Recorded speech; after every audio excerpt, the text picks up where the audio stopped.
Good morning mga ka-faith. Karong adlaw mga ka-faith is atong i-examine ang kamatuoran about sa simbahan nga gitukod ni Kristo. Ato siyang tukion mga ka-faith. One by one dyan nato siya examine dyan nato. Biblical and historical kay. Kung magbasa ta sa Living Bible, Job 8:8 mga ka-faith, read history books and see. Kinahanglan magbasa tag kasaysayan niya. Ngano magbasa ta kasaysayan according sa Bible mga ka-faith sa Isaiah 41:4, God is the author of history. So ang Diyos mo ay nagbuot sa kasaysayan. So ang simbahan nga gitukod ni Kristo mga ka-faith sa Mateo 16:18, Pedro, ibabaw ni ining bato pagatukuron ko ang akong iglesia. Iglesia from the Greek word ecclesia, it means assembly. Peter, above this rock I will build my church. It is a great decree of our Lord Jesus Christ, founded a singular church.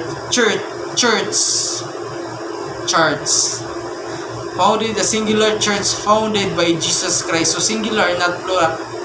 Ang ingon ni Kristo, pagkatukuron ko ang akong iglesia. So siya mismo nagtukod, dili ang mga Pilipino or mga American or European ang nagtukod mga ka-faith, kundi si Kristo mismo nagtukod. According sa mga ka-faith, according sa Bible, nga ang gitukod ni Kristo 2,000 years ago nagsugod sa Jerusalem. So Acts chapter 1 verse 8 mga ka-faith, muna yung mga ka-faith. Acts chapter 1 verse 8. But you shall receive the power of the Holy Spirit passing over you, and you shall be witnesses for me in Jerusalem, and in all Judea and Samaria and even to the ends of the earth. So nagsugod ang simbahan ni Kristo sa Jerusalem. According sa Bible mga ka-faith, Jerusalem to Roma, sa Rome.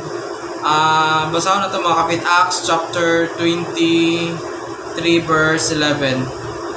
Acts chapter 23 verse 11. Ano yung mga ka-faith? Then on the following night the Lord stood near him and said, "Be constant, for just as you have testified about me in Jerusalem, so also it is necessary for me to testify at Rome." So gikan sa Jerusalem nabot sa Roma mga ka-faith. So unsay ningon sa mga dagko nga mga history. So dili siya self-serving mga ka-faith, kundi mga secular historian, even mga Protestant historian mo nagbuhat ani nga history. So sa history ito mga ka-faith, unsay ningon sa history mga faith sa The New Book of Knowledge, The New Book of Knowledge page 287. The Roman Catholic Church, the history of the Roman Catholic Church began in Upper Room in Jerusalem almost 2,000 years ago. About 120 persons were gathered there. They were followers of Jesus Christ. They were awaiting the coming of the Holy Spirit. He had promised to send from heaven. The day on which the Holy Spirit of God and organized to a structure which established the history of the Roman Catholic Church, traces the destinies that the society from its beginning until now. So, muna mga ka-faith, then the World Almanac, Book of Facts, edition 209, page 608, the Roman Catholics traditionally founded by Jesus, who named Saint Peter the first vicar, si Saint Peter the first Pope, the Catholic Church, developed with early Christian politicizing, especially after the conversion of Imperial Rome in 4th century. So mga ka-faith, klaro kayo, 1st, 2nd, 3rd century ang mga Kristiyanos kaya ito gipang lotos, gipang patay, ipakaon sa leon, mga mga pagmawaan nga kuwan ka mga ka-faith, obispo ka, so palitan ka nga buhi, tapos asinan, o guman ipakaon sa leon. So unang sikat nga quote mga ka-faith, "The blood of the martyrs is the seeds of the Christianity." So klaro kayo mga ka-faith, katong mga 1st, 2nd, 3rd, mga Katoliko itong nagipang lotos, mga kapituay pa yung mga Protestante ato kay. Ang mga Protestante mga ka-faith nagsugod na niya itong 16th century, panahon ni Martin Luther. Sa Martin Luther mga kapito sa kapari nga Katoliko. So klaro kayo mga ka-faith based sa history. So daghan kayo mga history, the world and America page 100, more than 1,900 years ago Jesus Christ, Son of God, came upon earth. to save mankind after his atoning death on the cross.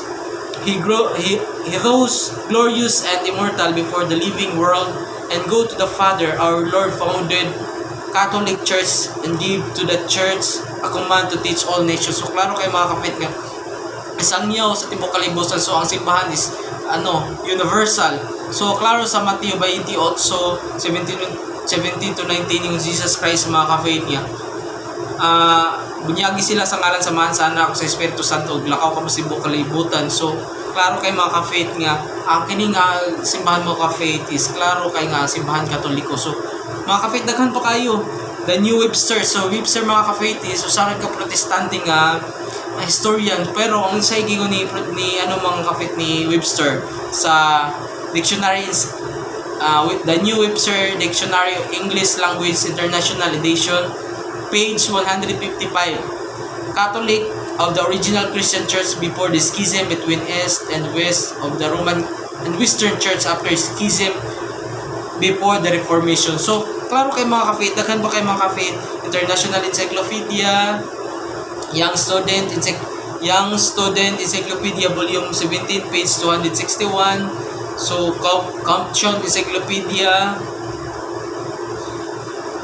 Compton Encyclopedia and Facts Index Volume 20, page 2024. Grolier's Encyclopedia Volume 5, page 106. So daghan pa kayo mga encyclopedia mga ka-faith. So bisan ang Google mga ka-faith, kung atong i-research, kung mag-research siya nga who founded the Catholic Church, ang result mga ka-faith is Jesus Christ. So hindi na malinla mga ka-faith. So dali na kayo pag-examine karon sa kamaturan mga ka-faith. So ang Catholic mga ka-faith na nakaroon sa 1.375 billion. So nag-grow siya every day. So niadtong 2020, the Catholic population base sa Vatican statistic na siya sa 1.2 billion. So nag-grow siya 100 million plus. So naggrabe pag-grow. So napay mga na-unite na karon mga ka-faith, hindi nag-unite ang Orthodox Church na say 300 million followers, 300 million mga ka-faith, di na ako magbasa-basa. So 300 million followers Orthodox, so nag-unite, nag-hinihinin na kay si Patriarch Bartolomeo of Constantinople mga ka-faith na nikipag-unite na karon sa Catholic Church. So 300 million plus 1.375 billion. So daghan na kay mga ka-faith. So na ang Protestant karon mga ka-faith nasa almost billion sa mga ka-faith. So ang mga Protestant mga ka-faith ginahinin po balik sa simbahang Katoliko. Ug mo ra mga ka-faith yung ganahan mo sa akong videos, share and likes mga ka-faith para more videos to come. God bless and good morning to everyone.